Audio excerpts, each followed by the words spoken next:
If you want to save some money and some grief while traveling in Mexico, check out this video.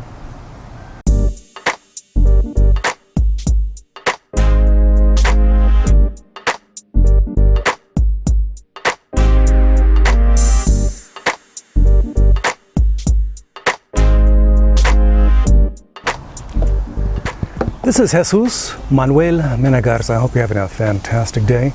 In this video, I talk about driving in Mexico. You know, driving an automobile, motorcycle, motorhome, whatever. Driving in Mexico. It's changed over the decades. I started, driving in Mexico with family and stuff in the 60s, and in the 70s I drove by myself. And in the 80s, 90s, the first decade of 2000, and just recently I was in Mexico driving. So I'm going to give you some warnings and some facts about driving in Mexico. And some examples too. Back in the 60s and 70s, it wasn't that difficult to drive in Mexico, okay? You know, Americans weren't going down there in, by the thousands, by the millions. Every year. People would cross the border, go to Tijuana, go to Juarez, and call it good, okay? I've had friends who lived in Juarez and worked in, El Paso, just across the border. They worked at a military base and they had their home in Juarez because it was cheaper, okay? I've crossed that border in Tijuana a dozen times, at least, okay? And from Del Rio to Piedras Negras, etc. Nogales to Nogales. There's two Nogaleses, by the way. And just recently I crossed over from Douglas to Agua Prieta, okay? In Douglas, Arizona. So I've traveled across that border just to cross it many a times, okay? I've also traveled to the interior, Puerto Vallarta, Mexico City, to visit family in Cancun, Veracruz, all over Mazatlan, Saltillo, Monterrey. The list goes on and on and on and on, okay? So I'm going to tell you what the reality is, okay? This should clarify it, readily, okay? Okay. Last year I was in Cancun visiting family. I have a sister-in-law who heads a school down there, and I was driving her, Mexican registered, Volkswagen Jetta. I was just driving around near the beaches. I was going to check it out, see what it's like. Of course, the speed changed from 55 to 25 in this little small zone, and a cop followed me, okay? And he said, well, to save you some time, just give me some cash. Of course, I opened up my wallet, and because I'm prepared to go to Mexico, I just had a small bill in there, and I said, that's all I have. That's all you have? You don't have any more money? No, that's it. Here. And he said, okay. Is that okay with you? And the guy actually said to me, are you okay with giving me the money? I said, yeah, I love giving you money. I love it. I can't wait to give you some more later on. And he just took the $20 and left, okay? I had $20. I should have had only a 10 or a 5, but I gave him a 20. So compare that to an example of an RVer crossing the border in Mexicali going to Baja. A different reality. This poor schmo didn't know what she was doing. She was driving an RV. Cop stopped her. She pulled out her, and of course the guy said, let me see, how much money do you have in your wallet? Of course she had like $500. What did the cop want? $500, okay? So lesson number one when you're traveling in Mexico, and invariably, inevitably, inexorably, you're going to get a cop to stop you. Have as little money in your wallet as possible, because that's what they want to see, how much cash you can give them right there. They don't want your credit card number. They don't want a check. They want cash, okay? So, in Mexico, all cops, you have to assume, are corrupt, okay? That's the reality. It hasn't changed over the years. It's called, in Spanish, la mordida, the bite, okay? I've crossed the border with friends in a theater group, traveling to Mexico City for a conference back in '74. They stopped the train for several hours in hopes of getting the mordida as we took the train down there.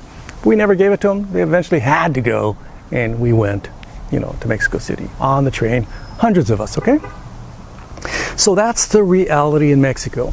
What is the reality in Mexico? Cops are invariably corrupt, okay? They want some cash for themselves, for the police chief, for the police commissioner, for their families. It's part of the system. So understand that, okay? I was in a Mexican car. I got stopped. I was in an American car. I've been stopped, okay? And they always ask for what? The mordida, the bite. So understand that if you're a stupid American, if you're a stupid Mexican, you carry a lot of money in your wallet. You open it up and there's like $1,000. What's the cop gonna say? Oh, give me that $1,000. If you open your wallet, there's only $5. Give them $5 and say, that's all I got. They're gonna say, don't you have any more? No, that's all I got. And they'll shut up and go on their merry way, okay? They want it easy, quick, and simple, okay? They want it. They just want to make a quick negotiation, get things to the next customer, the victim, okay? So, again, what are you going to do when you're traveling to Mexico? You're going to get all your cash out of your wallet, stick it somewhere else, hide it, put in a, candy wrappers or box where you put your candies and hide it somewhere, okay? And when you're in the wallet, you just put $5. 100 pesos and call it good, okay? And when you go, they're going to say, don't you have a lot of money? You look rich. You look rich. No, that's all I got. I'm on a very tight budget. In fact, this is my, we saved up all our lives to travel here. We ain't got no money. Just give them a sad, stupid story, okay? Just make one up. Plan ahead of time. A good story would be, I ain't got no money. I'm just here for a funeral or something, and that's it. I'm just here. I just want to get in and get out. All I got is $5. Here's $5. And call it good, okay? Another thing you don't want to do, and if you're stupid enough to do this, that's your problem, okay? Wear a lot of jewelry. Wear that Rolex. Wear those diamonds, that gold jewelry. That cop will take them right off your fingers, okay? They'll say, wow, that's pretty good. Can I have some of those rings? In fact, they'll just say, shh, shh, shh, shh. Shh. Some old lady, they rip her off right there and there. So again, be wise when you cross the border into Mexico.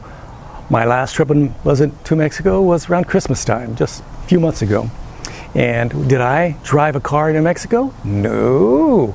I parked it at the librarian's house that I knew, and I had communications with, in her backyard, and then I walked, 2-3 blocks to the border, showed them my passport, walked a little bit more, went to the bus station, and took a bus to the capital city. And I called it good.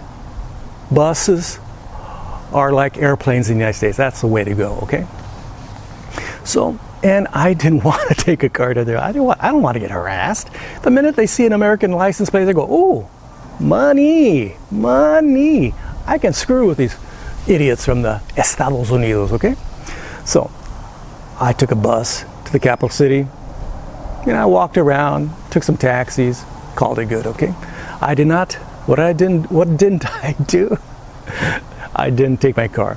If I took my car, I would expect to be stopped, 2-3 times while I was down there for, 10 days.